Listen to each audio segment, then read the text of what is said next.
अजित दादा पवार ने पूरी ताकत से मेरा साथ दिया क्योंकि तभी पिताजी कस्टडी में थे। तो मेरे पिताजी से हमेशा सुनती आ रही हूँ कि महाराष्ट्र की राजनीति ऐसी हो गई कि कौन सा भाजपाई कांग्रेसी हो जाएगा और कौन सा कांग्रेसी कब भाजपाई हो जाएगा कुछ समझ नहीं सकते। अगर मैं नवाब मलिक की बेटी और अनुशक्ति नगर की बेटी बनकर चुनाव में प्रचार के तौर पे उतर रही हूँ तो ये एक अच्छी पहचान है, ना कि कोई एक्ट्रेस का हस्बैंड बन के।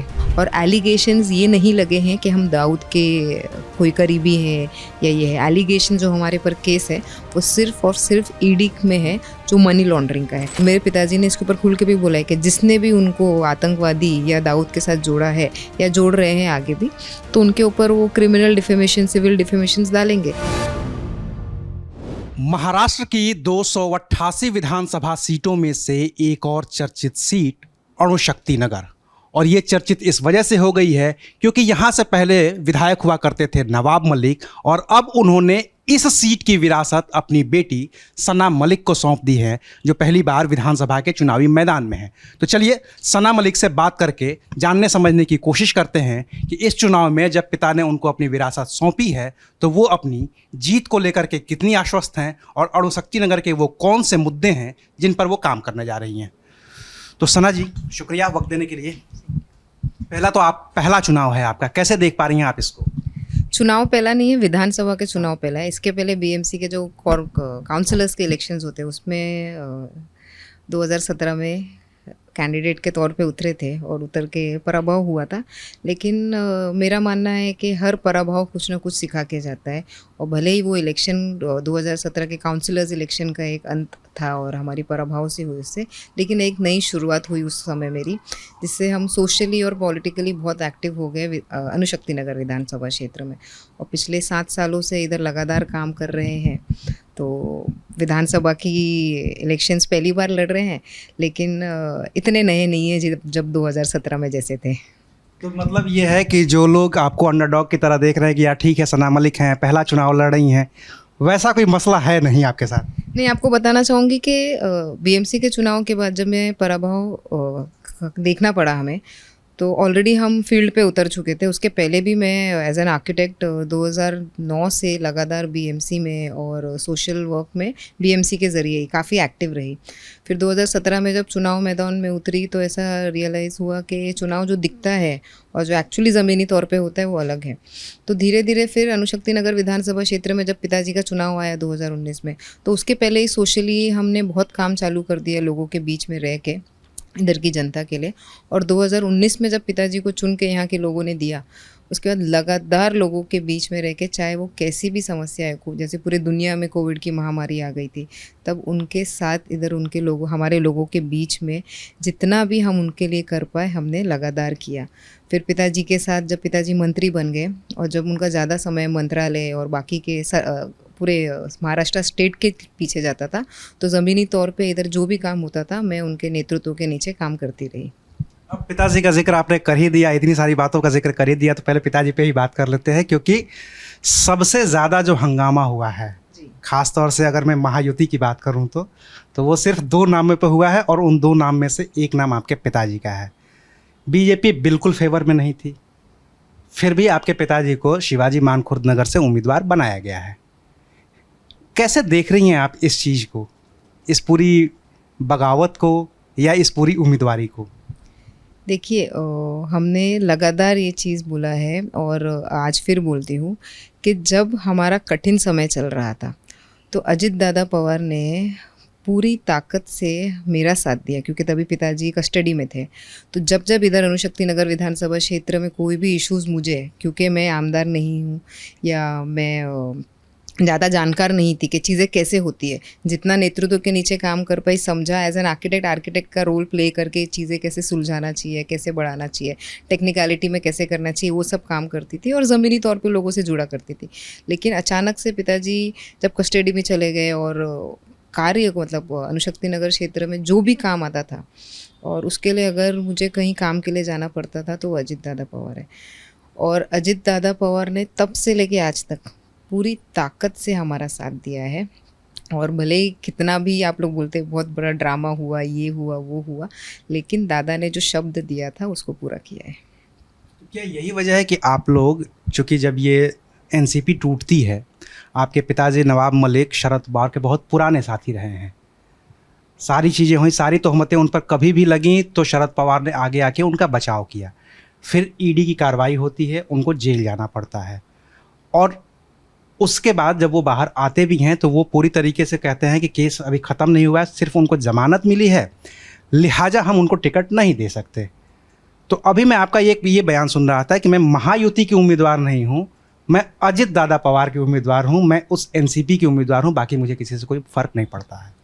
देखिए, जब ये राष्ट्रवादी कांग्रेस पार्टी टूटी तो 2022 में जब लोग बोलते हैं सरकार जून में गिरी, तो हम बोलते हैं हमारे लिए सरकार तो शायद 2000 जून में नहीं, फरवरी में ही गिर गई थी।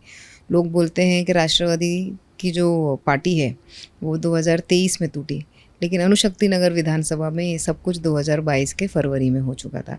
इधर काफ़ी लोगों ने हमें नहीं, मतलब पिताजी तो तभी चलो कस्टडी में थे, हमारे कार्यकर्ताओं ने एक ठान लिया कि आप जैसे काम कर रहे थे आपको वैसे काम करना है, और लोगों की उम्मीद आपसे जुड़ी है, और लोगों ने बहुत विश्वास और भरोसा रखा कि उनके अनअवेलेबिलिटी के टाइम पे भी मैं वो सब काम कर सकती हूँ।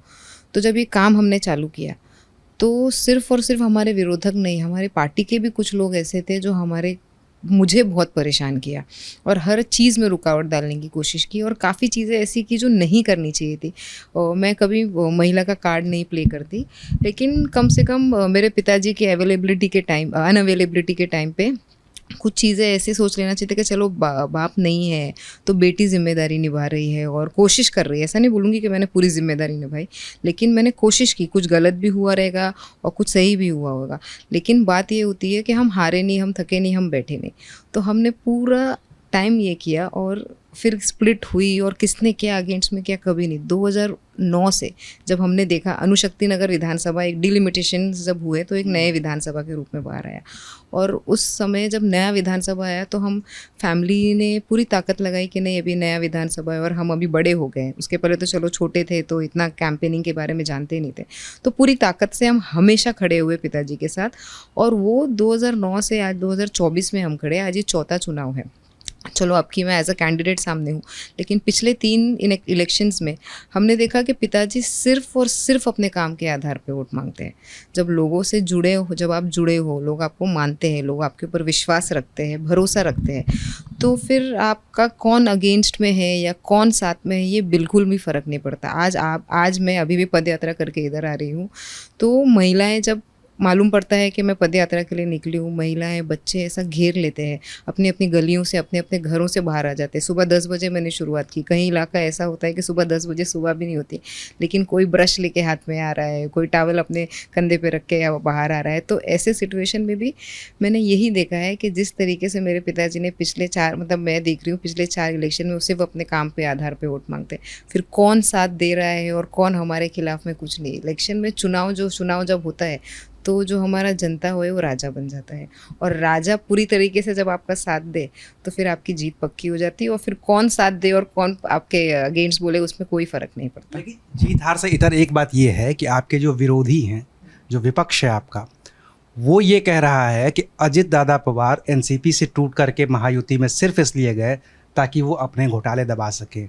नवाब मलिक जो शरद पवार के बहुत करीबी हुआ करते थे, वो अजित दादा पवार के साथ सिर्फ इसलिए गए क्योंकि अभी सिर्फ ईडी वाले केस से जमानत मिली है, वो केस ख़त्म नहीं हुआ है। तो अगर आप महायुति में इसमें रहेंगे तो आपका केस ख़त्म हो जाएगा या दब जाएगा या डिले हो जाएगा। इन आरोपों में कितनी सच्चाई है? देखिए, जहाँ तक केसेस की बात आती है तो हमने हमेशा कहा है कि नवाब मलिक के ऊपर जितने भी केस हुए बेबुनियाद है और सब फर्जी है। जब मैटर अभी सब जुड़ाई से ज़्यादा उसके ऊपर बात नहीं कर सकते, लेकिन जब भी कोर्ट का निकाल आएगा सब चीज़ दूध का दूध और पानी के पानी की तरह साफ़ हो जाएगी। और जहाँ तक रहा दादा के घोटाले की भी बात, ये सभी अपराध है, मतलब लगाए हुए अपराध है। ये कोई सिद्ध नहीं हुआ है। जब तक सिद्ध नहीं होता तो इसके ऊपर ज़्यादा पॉलिटिक्स करना या उसके ऊपर ज़्यादा टिप्पणी करना मेरे हिसाब से सही नहीं है। तो क्या इस जो मैं पूछ रहा हूँ वो कि क्या आप सिर्फ इन्हीं आरोपों की वजह से अजित पवार के साथ आए, या शरद पवार से मतभेद की वजह से, नवाब मलिक के मतभेद की वजह से साथ आए? देखिए, कोई किसी पहले तो राजनीति में कोई भी किसी का शत्रु नहीं होता। जिस तरीके से महाराष्ट्र की राजनीति, जब से मैं ज़्यादा एक्टिव हो गई हूँ, मैं ज़्यादा सक्रिय हो गई हूँ, मैंने महाराष्ट्र की राजनीति देखी है, तो मुझे तो खुद समझ में नहीं आ रहा है कि कौन किधर है और कौन किधर जा रहा है। और काफ़ी बार जब ये सब सरकार बनती थी, महाविकास आघाड़ी की बनी तो अलग एक कैलकुलेशन से बनी, फिर बाद में जब महायुति की बनी फिर कुछ अलग कैलकुलेशन से बनी, कौन टूट के किधर जा रहा है। तो मेरे पिताजी से हमेशा सुनती आ रही हूँ कि महाराष्ट्र की राजनीति ऐसी हो गई कि कौन सा भाजपाई कांग्रेसी हो जाएगा और कौन सा कांग्रेसी कब भाजपाई हो जाएगा, कुछ समझ नहीं सकते। कौन सा पक्ष किसके साथ जुड़ जाएगा, ये जनता जब तक समझती है तब तक नई सरकार आ जाती है। तो इसके बारे में ज़्यादा मतलब बोल नहीं सकती हूँ, लेकिन महाराष्ट्र की राजनीति आज अलग लेवल पे चल रही है और सभी कैंडिडेट्स ऐसे हैं हमारे पास, जो अजित दादा की तरफ से है, वो अपने खुद के दम पे, या बोलते हैं ना अपनी खुद के टच पे, अपने खुद के काम के पहचान पे चुन के आते हैं। तो मैं सिर्फ और सिर्फ अनुशक्ति नगर देख रही हूँ अभी के टाइम पे, और थोड़ा सा ध्यान देती हूँ अजित दादा के जो काम मतलब कैंडिडेट्स हैं, एनसीपी हमारे राष्ट्रवादी के कैंडिडेट्स हैं, कि सब जगह क्या चल रहा है, क्योंकि बातें होती रहती है तो जानकारी लेते हैं। बाकी सब के बारे में बोलना थोड़ा अभी बहुत इमेच्योर की तरफ से इमेच्योरिटी हो जाएगी मेरे लिए। लेकिन मैं अपनी सीट की और अजित दादा की बात करती हूँ तो कैंडिडेट्स जो हैं बहुत स्ट्रॉन्ग है। अनुशक्ति नगर में मेरी जनता के साथ पकड़ है, पिताजी का नाम भी है, श्रेय भी है, वो भी है साथ में जुड़ा हुआ, तो हमारे लिए थोड़ी आसानी है। लेकिन एक चीज़ और है, जैसे आप अभी कन्फ्यूजन की बात कर रही हैं कि आपके पिताजी से भी आपका जो डिस्कशन होता था कि कौन किधर टूट के चला जाएगा, जनता किसी और को वोट देती है, सरकार किसी और की बनती है। जनता चाहती है कि पिछली बार जब 2019 में हुआ था, शिवसेना बीजेपी गठबंधन को वोट गया था, सरकार फिर महाविकास आघाड़ी की बनी, फिर महाविकास आघाड़ी टूट गई, फिर महायुति की सरकार बनी, फिर एनसीपी टूट गई, फिर शिवसेना टूट गई। इतनी टूटन हुई कि हम बताते बताते थक जाएंगे, ये टूटन ख़त्म नहीं होगी। जब आप लोग इतने कन्फ्यूज़ हैं तो पब्लिक कितनी कन्फ्यूज़ होगी? कैसे भरोसा करे पब्लिक इस बात की कि अभी जब मैं सना मलिक को वोट करूँगी, अजित दादा पवार को वोट करूँगी या करूँगा, और फिर अगर कुछ इधर उधर होता है तो ये फिर टूटन नहीं होगी, महायुति और महाविकास आघाड़ी की पार्टियां बदल नहीं जाएंगी? देखिए, लोकसभा के चुनाव के जैसे विधानसभा के चुनाव नहीं होते। एटलीस्ट मुंबई महाराष्ट्र में वो एक लहर के हिसाब से या कोई पार्टी को देख के या कोई पक्ष को देख के नहीं बढ़ते हैं। विधानसभा के चुनाव होते हैं तो लोगों को चाहिए होता है कि उनके कामों के टाइम पे या उनके एरिया में अगर कुछ बेहतर करना है तो कौन सा नेता कर सकता है, भले ही वो कौन से भी पक्ष का हो, किधर का भी हो, उन्हें नेता से फ़र्क पड़ता है। और इंसान विधानसभा के टाइम पे वोटर जो मतदार है वो अपना नेता चुनता है, कोई पार्टी को नहीं चुनता है। ये मैंने अपने ज़मीनी तौर पे, चाहे इधर हो चाहे पिछले 15 साल से मैंने देखा है कि सिर्फ और सिर्फ मतदार अपने नेता को चुन रहा है, पार्टी को नहीं चुनता है इधर। अच्छा, विपक्ष का एक और आरोप है, बड़ा आरोप है, जिस पे आप खुल के बात भी कर चुकी हैं, फिर भी मैं आपका पक्ष जानना चाहता हूँ। विपक्ष ये कह रहा है कि नवाब मलिक पे जब वो एनसीपी में थे, शरद पवार के साथ थे, तो यही बीजेपी जो इनके अगेंस्ट थी कहती थी कि इनके अंडरवर्ल्ड डॉन दाऊद इब्राहिम के साथ संबंध हैं, और अब वही नवाब मलिक उस महायुति का हिस्सा हैं जिसमें बीजेपी सबसे बड़ी पार्टी है। ये नवाब मलिक के अंडरवर्ल्ड डॉन के साथ संबंधों के आरोपों पर आप पहले बीजेपी को कैसे काउंटर करेंगे और फिर कैसे उसको खुद को सेव कर पा रही हैं उस महायुति में रहते हुए? देखिए, एलिगेशंस लगाना बहुत आसान है और प्रूफ करना बहुत डिफ़िकल्ट है, क्योंकि ये बीजेपी ने लगाया है। नहीं, किसी ने भी लगाया हो, किसी ने भी लगाया हो या किसी ने भी मुद्दा बनाया हो या बना रहे हैं, बोलना एक ही चीज़ चाहेंगे कि अगर किसी को लगता है कि ये सारे एलिगेशन सही है तो महाराष्ट्र की पुलिस, देश की पुलिस, आईबी, क्योंकि जो व्यक्ति पिछले 5 बार चुनाव लड़के जीत चुके हैं, 6 बार मंत्री बन चुके हैं, ये सारी डिटेल सबके पास होती है। अचानक से कोई एलिगेशंस लग जाए तो वो सही हो जाता है, ऐसा नहीं। और हम पब्लिक लाइफ में हैं, जब हम पब्लिक के बीच में जाते हैं, मैं आपको सच्चाई बताऊंगी, जब 2022 में पिताजी का अरेस्ट हुआ था तो ऑब्वियसली बहुत नेचुरल है कि जब आप पब्लिक लाइफ में हो और फिर ये सब एलिगेशंस लगने के बाद आपको पब्लिक के बीच में उतरना पड़ता है, तो बहुत डिफ़िकल्ट होता है।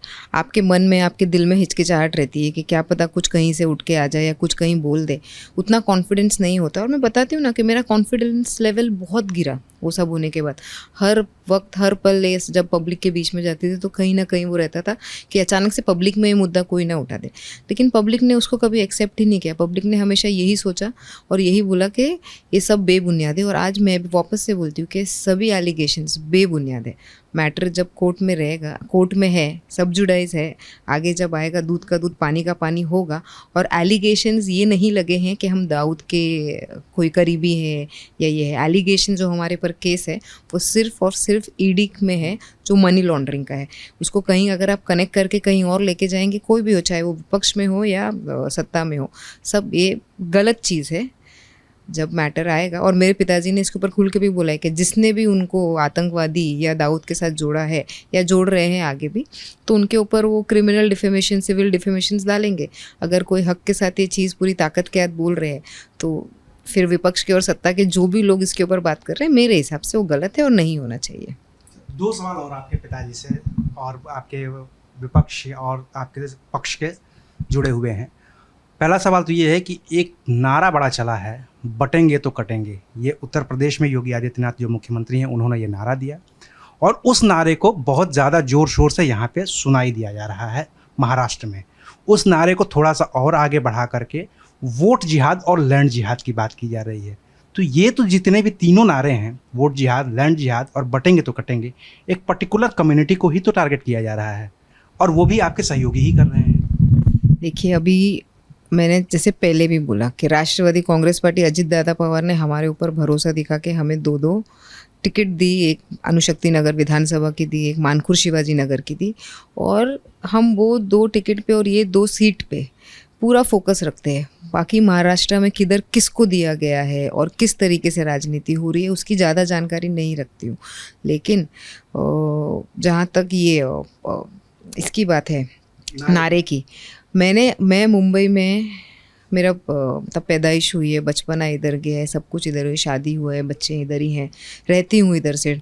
लेकिन अभी तक मुंबई में हमने ये नारा तो नहीं सुना। आप जितना बता रहे हो पहले, लेकिन ये नारा जो उठाया जा रहा है, या वोट जिहाद की आप बात करो या लैंड जिहाद की एक बात करो, देखो ये सब नारे पोलराइज करने के लिए लोग लगाते रहते हैं, लेकिन कितना पब्लिक में, लोगों में और उप मुख्यमंत्री देवेंद्र फडणवीस में अंतर है। देवेंद्र फडणवीस उप मुख्यमंत्री हैं, उन्होंने इसी एबीपी न्यूज़ को कहा है, हमारा शिखर सम्मेलन हुआ था, उन्होंने इसमें कहा है कि हाँ, हमने वोट जिहाद और लैंड जिहाद की बात की है, क्योंकि आप लोकसभा का चुनाव देख लीजिए कैसे वहाँ पे पोलराइजेशन किया गया, कैसे वहाँ पे वोट शिफ्ट किए गए। ये आपके मुँह से सुन रही हूँ, मैंने खुद नहीं सुना है। जब तक नहीं सुनूंगी तो, जब तक मैं खुद कोई चीज़ नहीं सुनती हूँ तब तक मैं उसके बारे में टिप्पणी नहीं करती हूँ। लेकिन ऐसे नारे हैं, अगर किसी कोई दे रहा है या कर रहा है तो वो गलत है। ऐसे नहीं होना चाहिए। कोई भी कम्युनिटी या कोई भी समाज को आपको टारगेट करना या पोलराइज करना गलत है, क्योंकि भारत का संविधान हमको ये नहीं सिखाता है। भारत का संविधान हर धर्म के और हर जात के लोगों को एक इक्वल पोजीशनिंग देता है और हर किसी का अधिकार है इस भारत देश में अपने तरीके से जीना। अब एक आखिरी सवाल आपके पिताजी से जुड़ा। शिवाजी मानखुर्द नगर की सीट एनसीपी ने, अजित दादा पवार ने उनको अपना अधिकृत उम्मीदवार बनाया। देवेंद्र फडणवीस कह रहे हैं कि हम उनके लिए काम नहीं करेंगे, जो एकनाथ शिंदे का उम्मीदवार है हम उसी के लिए प्रचार करेंगे, हमारा इससे कोई लेना देना नहीं है। लेकिन पीछे थोड़ा देखते हैं, कुछ और लोगों से बात करते हैं, जो पॉलिटिकल कॉकस पे बात हो रही है, वो बात ये हो रही है कि ये फ्रंट पे चाहे जितनी बात कही जाए, ये काम तो बीजेपी नहीं किया है और नवाब मलिक को शिवाजी मानखुर्द नगर से सीट बीजेपी ने ही दिलवाया है, क्योंकि वहाँ पे उनको मुस्लिम कैंडिडेट चाहिए था अबू आजमी के खिलाफ, और दूसरा कोई बड़ा चेहरा किसी के पास था नहीं, तो इन्होंने अजित दादा पवार से कह के उनको टिकट दिलवा दिया। क्या सच्चाई है पिताजी के टिकट मिलने की?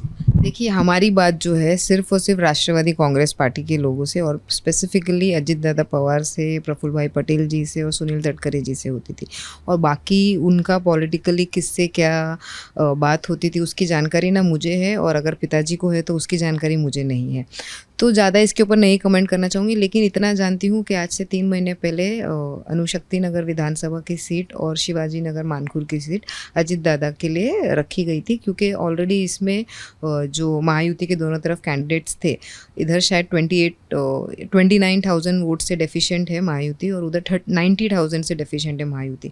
तो अणुशक्ति नगर की सीट के लिए थोड़ी खींचतान तो हुई, लेकिन मानखुर शिवाजी नगर की सीट के लिए थोड़ी भी खींचतान नहीं हुई। लेकिन शायद पिताजी के नाम के लिए, पिताजी का नाम जब आया तब उसमें कुछ मुद्दे बनाए गए, फिर उसके बाद क्या हुआ पता नहीं, क्योंकि हम तो 28 को मैंने फॉर्म भर दिया था नॉमिनेशन का, और 29 को जब पिताजी का भरना था तो हम 2 फॉर्म लेके गए थे। तो निर्दलीय का और एक एनसीपी। हाँ 2 फॉर्म, मतलब 2 निर्दलीय और 2 पार्टी की तरफ से लेके गए थे। और ऐसा था कि हमको बोला गया था कि आप प्रोसीड करो, आगे चीज़ें होएगी और आपके जैसा हमने बोला था वैसे होएगी, डोंट वरी, ये सब चल रहा था, ठीक है। और हम फॉर्म भर के निकलते हैं, तब तक ये भी फॉर्म हाथ में नहीं आता और बोलते रास्ते में है, और फाइनली ये भी फॉर्म टाइम पे पहुंच जाता है। तो जिस ताकत से दादा ने हमारा साथ दिया है हमेशा, अब दादा की उधर या बाकी के हमारे जो पार्टी लीडर्स हैं उनकी क्या बात हो रही है उस तरीके से, और जो एलिगेशंस लगा रहे हैं कि पर्दे के सामने ये है या पर्दे के और पर्दे के पीछे कुछ और है, तो अब वो अगर कोई एलिगेशंस लगा रहा है तो वो प्रूफ कर दे, क्योंकि हमें तो ये तो अभी तक नहीं दिखाई दे रहे हैं। इसमें एलिगेशन का ये तो पर्दे के पीछे तो भाई टिकट कैसे बांटा जाएगा, किसको दिया जाएगा, ये तो फ्रंट पे आके बताया नहीं जाता है। मैंने तो आपको बता दिया कि 3 महीने पहले का सिनेरियो क्या था, और जब पिताजी के नाम की चर्चा होने लगी वही सीट पे, तब थोड़ा सा मतभेद क्रिएट हो गया। तो फिर वो मतभेद को कैसे रोका गया, या दोनों अब तो देख रहे हैं कि महायुति की तरफ से धनुष्य बाण पे उधर संबुलेट पाटिल खड़े हैं और इधर से राष्ट्रवादी की तरफ से डैडी खड़े हैं। तो महायुति के कैंडिडेट पिताजी के सामने खड़े हैं, और मेरे ख्याल से महायुति पूरी ताकत से उधर धनुष्यबाण का प्रचार भी कर रही है। यही मैं देख रहा हूँ कि आपके प्रचार में और आपके पिताजी के प्रचार में अजित पवार खुद आए, शामिल हुए, जबकि वो महायुति के नेता हैं, महाराष्ट्र के उप मुख्यमंत्री हैं। और वहाँ पे देवेंद्र फडणवीस कह रहे हैं, एक और उप मुख्यमंत्री, कि हम वहाँ पे प्रचार नहीं करेंगे शिवाजी मान खुर्द नगर में, हम अपने कैंडिडेट का प्रचार करेंगे। इस कॉन्फ्लिक्ट तो जनता भी समझेगी ना। इसका नुकसान तो सिर्फ अणुशक्ति नगर या शिवाजी मान खुर्द में नहीं, और भी हो सकता है। 2 उप मुख्यमंत्रियों के बीच की टसल। विधानसभा के चुनाव में मैंने आपको पहले भी बोला कि लोग अपने नेता को चुनते हैं, और स्टेट के लेवल पे क्या हो रहा है ज़्यादा वो उसमें एनग्रॉस नहीं होते हैं, क्योंकि सबसे ज़्यादा अवेलेबल और सबसे ज़्यादा कनेक्ट जिसको हो सकता है वो आमदार होता है। नगर सेवक जो है वो ज़मीनी तौर पे कचरा, गटर, पानी, ये सब इश्यूज़ में उलझे रहते हैं। और जहाँ हमारी कॉन्स्टिट्यूएंसी की बात हुई, दोनों भी बताती हूँ, ये एम ईस्ट वार्ड आ जाता है पूरा, और इधर सबसे ज़्यादा गरीब लोग पूरे मुंबई के इस एरिया में रहते हैं, जो बस्तियों में और चॉल्स में रहते हैं। तो ये सब समस्याओं में नगर सेवक तो अलग ही बिजी रहता है। और उसके बाद अगर नेक्स्ट उनको किसी को कनेक्ट करना है तो आमदार को कनेक्ट करना है। वो आमदार को सिर्फ और सिर्फ उनके काम पे, और जैसे मैंने आपको बताया पिछले 15 साल से मैं ये देख रही हूँ कि पिताजी सिर्फ और सिर्फ अपने काम पे, तो ज़मीनी तौर पे जो मतदार है पूरी तरीके से श्योर रहता है कि हमें किसे चुनना है। हाँ, अगर कुछ हवा की बात चले और अगर कहीं और इफेक्ट हो रहा है तो उसके बारे में मैं नहीं बता सकती, क्योंकि महाराष्ट्र की राजनीति अभी मेरे लिए बहुत नहीं है। हमने बहुत नज़दीकी से देखा है पिछले 5 साल क्या चला है महाराष्ट्र में, लेकिन राजनीति समझना और उसमें इन्वॉल्व होना एक अलग चीज़ है। हाँ, तो जब हम उसमें जुड़ेंगे तब उसके बारे में कुछ टिप्पणी या कुछ बातें कर सकते हैं। अभी मुझे लगता है ये 2 विधानसभा के बारे में जितना बात कर सकती हूँ वो करूँगी। चलिए, मतलब प्रदेश की राजनीति को छोड़ते हैं, सना मलिक पे आते हैं। सना मलिक एक आर्किटेक्ट हैं जी। और मुंबई की जो इस समय की सबसे बड़ी समस्या है वो इसके स्लम्स और उनका रीडेवलपमेंट है। जब मैं कुछ स्लम्स में जाता हूं तो वहां पे लोग विरोध ये कर रहे हैं कि यार स्लम्स को तोड़ करके रीडेवलप करने की बात तो हो रही है, लेकिन उतनी बात नहीं हो रही है, उतना काम नहीं हो रहा है जितना हमको वादा किया था। बतौर आर्किटेक्ट आप कैसे देखती हैं इस पूरी मुंबई की सुंदरता को? क्योंकि हम ये देखते हैं किसी भी इलाके में चले जाएं, चाहे वो वर्ली हो, चाहे बांद्रा हो, चाहे कहीं भी हो, हाई राइज बिल्डिंग्स भी हैं और उसके ठीक सामने में स्लम्स भी हैं। दिल्ली वगैरह जैसे दूसरी जगहों पे ऐसे नहीं दिखता है। स्लम्स हैं तो वो अलग हैं, किसी अलग इलाके में हैं, और अगर हाई राइज हैं तो किसी अलग इलाके में हैं। बतौर आर्किटेक्ट कैसे देखती हैं आप इस? देखिए, दिल्ली का जो प्लानिंग है ना वो अलग तरीके से चलता है। दिल्ली का क्लस्टर वाइज कुछ काम होता है, और अगर उसमें कुछ हाइट्स है या कुछ टाइप्स ऑफ बिल्डिंग्स है तो वो हिसाब से वो क्लस्टर वाइज काम करते हैं। मुंबई में पूरे मुंबई के लिए एक DCR होता है, और हर जगह आप डेवलपमेंट कर सकते हो अगर आपके पास अगर कोई जैसे नेवी, मिलिट्री, ऐसा कोई बाजू में कुछ उनके हाउसिंग या उनकी कोई एरियाज़ नहीं है, डेपोज नहीं है, तो उसकी NOC की अगर ज़रूरत नहीं पड़ी तो आप पूरे मुंबई में कर सकते हो। जैसे CRZ का कुछ इश्यूज़ आता है, लेकिन ऐसा ये SRA के थ्रू या म्हाडा के थ्रू अगर स्लम्स डेवलप भी हो रहे हैं तो आई एम थोड़ा सा कंफ्यूज रहती हूँ कि हम हॉरिजॉन्टल स्लम्स हटा के वर्टिकल स्लम्स क्रिएट कर रहे हैं। ये इसलिए मैं बोल रही हूँ क्योंकि अणुशक्ति नगर विधानसभा में वाशी नाका एक ऐसा जगह है जिधर भारी तादाद में पीएपी की शिफ्टिंग्स आती है और पूरे मुंबई से आती है। मुझे ऐसा लगता है थोड़ा सा और जब उनको शिफ्टिंग के लिए करा जाए या डेवलपमेंट के लिए आगे बढ़ाया जाए तो सबसे पहले उनको एडुकेट करना, क्योंकि जब तक हम उनको एडुकेट नहीं कर पाएंगे, पहले तो आप उनको क्या प्रोवाइड करने वाले हो वो डिटेल, आपके क्या क्या अधिकार है वो डिटेल, फिर अधिकार के बाद आपकी रिस्पॉन्सिबिलिटीज़ क्या हो जाएगी। क्योंकि स्लम से आए हुए लोग रहते हैं, उनको लगता है कचरा जो होता है वो बीएमसी की जिम्मेदारी, क्योंकि स्लम्स में होती है। पानी जो होती है वो बीएमसी की जिम्मेदारी है, गटर जो होती है वो बीएमसी की जिम्मेदारी है। वो सिर्फ और सिर्फ अपने घर को देखते हो और फिर एक बार उनको शिफ्टिंग दे दी गई, चाहे वो एसआरए के माध्यम से हो चाहे वो पीएपी के माध्यम से हो, मतलब आरआर में शिफ्टिंग्स हो गई। उनको ये गाइडेंस नहीं होता है कि अगर आपको घर बना के दे दिया गया है तो घर संभालने की जिम्मेदारी आपकी है।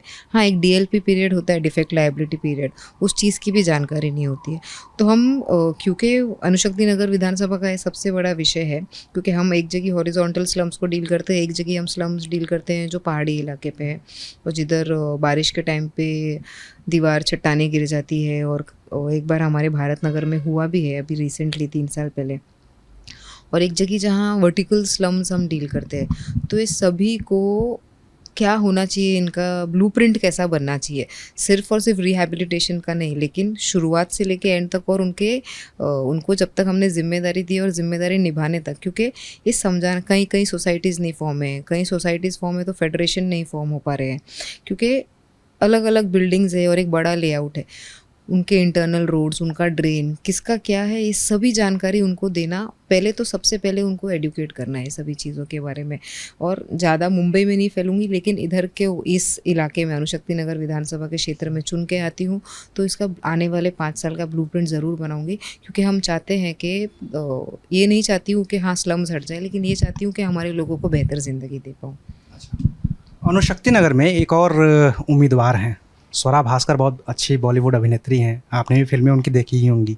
नहीं, मैं फिल्में ही नहीं देखती। आप फिल्में बचपन में देखा करती थी शाहरुख खान की फिल्में, उसके बाद एक टाइम आया जब शादी हो गई और फिर काम करने लगी तो फिल्में ही नहीं देखती हूँ। बहुत रेयरली कुछ हुआ, अगर बच्चों ने कुछ बोल दिया या हस्बैंड ने कुछ बोल दिया तो कोई मूवी जाके हमने देख लिया तो देख लिया। और कोविड के बाद तो जब से ये ऑनलाइन प्लेटफॉर्म चालू हो गया है तो घर पे कभी देख लिया तो देख लिया, वरना नहीं। तो स्वरा भास्कर की फिल्में नहीं देखी, जिनके पति यहाँ पे आपके खिलाफ चुनाव लड़ रहे हैं? सीरियसली नहीं देखी हूँ। हाँ, लेकिन स्वरा भास्कर को जानती हूँ, क्योंकि कुछ ऑनलाइन भी उनके कुछ सीरीज वीरीज शायद कुछ आए थे, तो मुलाकात है कोई आपसे उनकी? नहीं नहीं नहीं, बिल्कुल भी नहीं। क्योंकि आपने एक बार कहा था कि स्वरा भास्कर के पति से बेहतर है नवाब मलिक की बेटी होना। नहीं, मैंने नहीं कहा है, ये बार बार मिसकोट किया जा रहा है। जिस दिन शायद मेरे ओपोनेंट को कैंडिडेट के तौर पे डिक्लेयर किया गया था, तो उनके ही पक्ष के लोगों ने बोला था शायद मेरी बीवी हीरोइन नहीं है तो मुझे टिकट नहीं दिया गया और बाहर से किसी को लाके टिकट दे दिया गया। तो उनके ही लोगों ने बोला था और मुझे एक प्रश्न आया था, तो मैंने बोला कि अगर मैं नवाब मलिक की बेटी और अनुशक्ति नगर की बेटी बनकर चुनाव में प्रचार के तौर पे उतर रही हूँ तो ये एक अच्छी पहचान है, ना कि कोई एक्ट्रेस का हस्बैंड बन के। अच्छा, एक आखिरी सवाल आपसे। अनुशक्ति नगर आपके पिताजी की सीट रही है, उन्होंने काम किया है, जैसा कि आप दावा कर रहे हैं कि उनके काम पे ही उनको वोट मिलता रहा है। अब जब सना मलिक अपने पिताजी की जगह ले लेंगी, जनता उन्हें चुन के भेज देगी, तो वो कौन से 3-4 बड़े काम हैं जो उनको अनुशक्ति नगर में करना है? पिताजी के जो अधूरे काम है वो कौन से बड़े हैं जो वो कंप्लीट करके देंगी इस बार? देखिए, 2019 में हमने एक वादा किया था कि हम जो मेट्रो एक्सटेंशन है मंडाला पे, मानखुर पे लास्ट उसका स्टेशन है, उसको चीता कैंप तक लेके जाएंगे। तो चीता कैंप तक बढ़ गया है। हम सोचते हैं कि अगर चीता कैंप का और ट्रॉम्बे का कुछ और आगे हमें ग्रोथ करना है, क्योंकि मुंबई का एक एकदम एंड कोना पड़ जाता है। तो अब हमारा ऐसा प्लानिंग है, स्पेसिफिकली मेरा, कि मुझे चीता कैंप मेट्रो स्टेशन को लेके जाना है कोलीवाड़ा तक, ट्रॉम्बे कोलीवाड़ा तक। एक बार वो हमें अगर उसमें सक्सेस मिल जाती है तो साथ ही साथ उसके नीचे का रोड बन जाता है। और अगर स्लम्स का, हमें आप डेवलपमेंट की बात कर रहे थे, अगर स्लम्स का डेवलपमेंट का काम करना है तो सबसे पहले हमें उसकी कनेक्टिविटी पे ध्यान देना है। अगर आपने रोड खोल दिया, अगर आपने रास्ते खोल दिए, तो आगे वो डेवलपमेंट के लिए वो लागू हो जाता है उसके लिए कि उसके उधर डेवलपमेंट हो सकता है। साथ ही साथ मेजर कनेक्टिविटी इशू हो जाती है कि हमारे इधर एक महाराष्ट्र नगर है जो सिर्फ एक छोटे से सबवे से कनेक्ट होता है, और बारिश के सीज़न में पूरा सबवे पानी से भर जाता है। तो उसके ऊपर हमने 2021 में मैंने खुद एक प्लानिंग की थी, जो सबवे के ऊपर रेल है और रेल के ऊपर ब्रिज, तो ऐसे ब्रिज का हमने प्लानिंग किया था, वो सैंक्शन हो गया है, तो उसको पूरी तरीके से डेवलप करके लोगों के बीच में देना। जैसे हमने इधर कनेक्टिविटी प्लान आउट की है, वैसे ही हमारा वाशीना का जो एरिया है जिधर मैक्सिमम PAPs की बिल्डिंग बनी हुई है, तो उन लोगों, क्योंकि आबादी बढ़ती जा रही है, उधर कुछ रिजर्व्ड प्लॉट्स है, कुछ MMRDA के अंडर कुछ प्लॉट्स है, कुछ SRA के पास अभी तक है, जो अभी तक जिसका एक्विजिशन नहीं हुआ है। वो सारे प्लॉट्स को एक्वायर करके जैसे जैसे आबादी बढ़ रही है वहाँ अस्पताल और स्कूल का निर्माण करना, ये मेरा एक मेन फोकस रहेगा। और साथ ही साथ वाशी नाका के लिए ईस्टर्न फ्रीवे से रोड कनेक्टिविटी करना है, ये एक दूसरा है।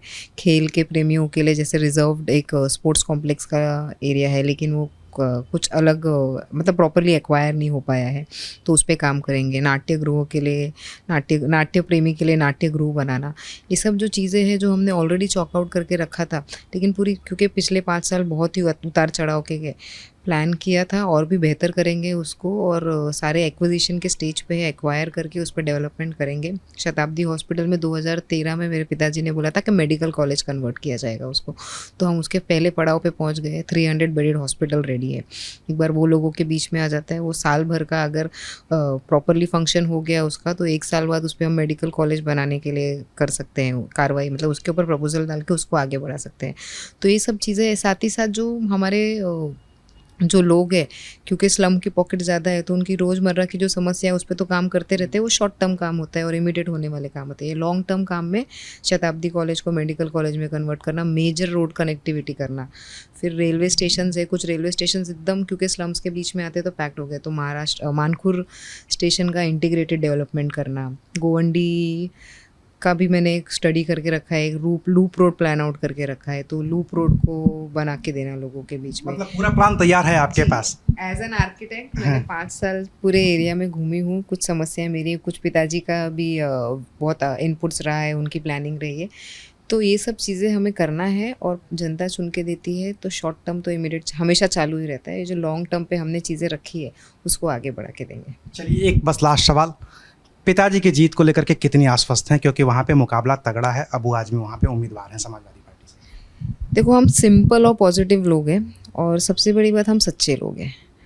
तो हमारा मानना है कि लोगों से कनेक्ट करना सच्चे लोगों का बहुत आसान होता है, और ऊपर वाला भी सच्चे लोगों के साथ रहता है, जनता भी सच्चे लोगों के साथ रहती है, तो जनता हमारे साथ रहेगी, हम दोनों सीट पूरी ताकत से निकालेंगे।